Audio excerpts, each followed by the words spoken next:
আসসালামু আলাইকুম। সকাল ৯:২৫ আজ বৃহস্পতিবার। বাংলাদেশ বেতার, কক্সবাজার। স্থানীয় খবরে স্বাগত জানাচ্ছি আমি আবু হায়দার ওসমানী। অন্তর্বর্তী সরকারের বিদ্যুৎ, জ্বালানি ও খনিজ সম্পদ মন্ত্রণালয়, সড়ক পরিবহন ও সেতু মন্ত্রণালয় এবং রেলপথ মন্ত্রণালয়ের উপদেষ্টা ডক্টর মোহাম্মদ ফজলুল করিম খান আগামী শনিবার কক্সবাজার সফর করবেন। উপদেষ্টা ওই দিন সকালে মহেশখালীর মাতারবাড়িতে নির্মিত ১২০০ মেগাওয়াট আলট্রা সুপার ক্রিটিক্যাল কোল ফরওয়ার্ড পাওয়ার প্ল্যান্ট পরিদর্শন করবেন। প্ল্যান্টের সার্বিক কার্যক্রম পরিদর্শন শেষে তিনি সংশ্লিষ্ট কর্মকর্তাদের সাথে মত বিনিময় সভায় অংশ নেওয়ার কথা রয়েছে। উপদেষ্টার একান্ত সচিব মোহাম্মদ হাসনাত মোর্শেদ ভূঁইয়া তার এই সফরের কথা নিশ্চিত করেছেন। বৈষম্য বিরোধী ছাত্র আন্দোলনের অন্যতম কেন্দ্রীয় সমন্বয়ক হাসনাত আবদুল্লাহ বলেছেন, ফ্যাসিস্ট সরকারকে বিতাড়িত করতে আবু সাঈদ, মুগ্ধসহ যারা শহীদ হয়েছিল জীবন দিয়ে হলেও তাদের স্বপ্ন বাস্তবায়ন করা হবে। গতকাল রাতে চকরিয়ার বৈষম্য বিরোধী ছাত্র আন্দোলন কর্তৃক আয়োজিত মত বিনিময় সভায় তিনি এই কথা বলেন। চকরিয়া কৌরব বিদ্যাপীঠ মাঠে অনুষ্ঠিত এই সভায় চট্টগ্রামের সমন্বয়ক তালাত মাহমুদ রাফিসহ অন্যান্যরা বক্তব্য রাখেন। ঝড় বৃষ্টি উপেক্ষা করে হাজার হাজার শিক্ষার্থী সেখানে উপস্থিত ছিলেন। টেকনাফ সদর ইউনিয়নে বন্যা কবলিত ক্ষতিগ্রস্ত পরিবারের মাঝে চাল বিতরণ করা হয়েছে। গতকাল বিকেলে ইউনিয়নের চেয়ারম্যান জিয়াউর রহমান জিহাদ চাল বিতরণ কার্যক্রম উদ্বোধন করেন।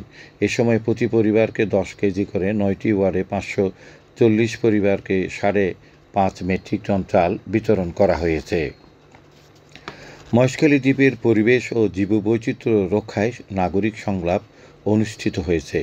গতকাল বিকেলে স্থানীয় পরিবেশবাদী সংগঠন ইউথ ফর ইকোলজি কনজারভেশন এবং মহেশখালী জনসুরক্ষা মঞ্চ উপজেলা পরিষদ মিলনায়তনে এই সংলাপের আয়োজন করে।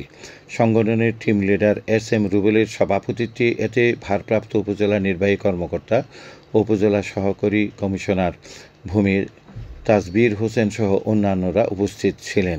এই সময় বক্তারা বলেন, দীর্ঘদিন ধরে প্যারাবন ধ্বংস, পাহাড় কেটে ভূমি দখল, বন উজাড় করে গাছ বিক্রির মতো পরিবেশ বিরোধী কাজ চলমান রয়েছে। পরিবেশ, জীববৈচিত্র্য বাঁচাতে হলে এসব বন্ধ করতে হবে। উখিয়ার কোটবাজারে অবৈধভাবে ফুটপাত দখলের বিরুদ্ধে উচ্ছেদে মাঠে নেমেছে উপজেলা প্রশাসন। গতকাল উখিয়া থানা পুলিশ ও বৈষম্য বিরোধী ছাত্র আন্দোলনের শিক্ষার্থীদের সহযোগিতায় এই অভিযান পরিচালনা করা হয়।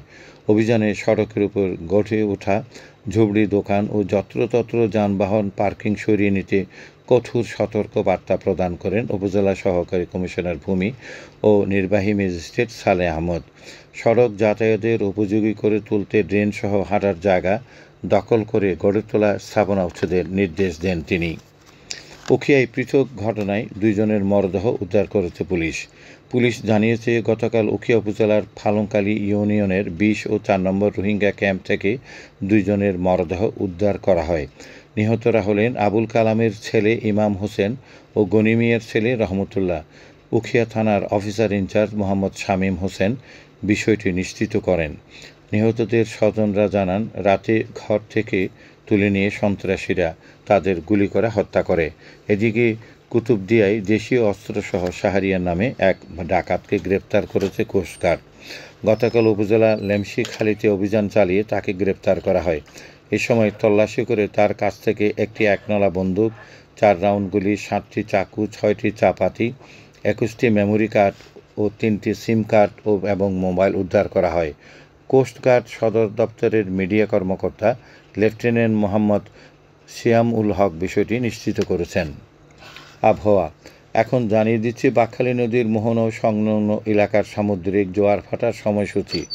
আজ জোয়ার শুরু হবে সকাল 10:56 চলবে বিকেল 4:34 পর্যন্ত। খবর শেষ হলো। আমাদের পরবর্তী খবর প্রচারিত হবে আজ দুপুর 2:55।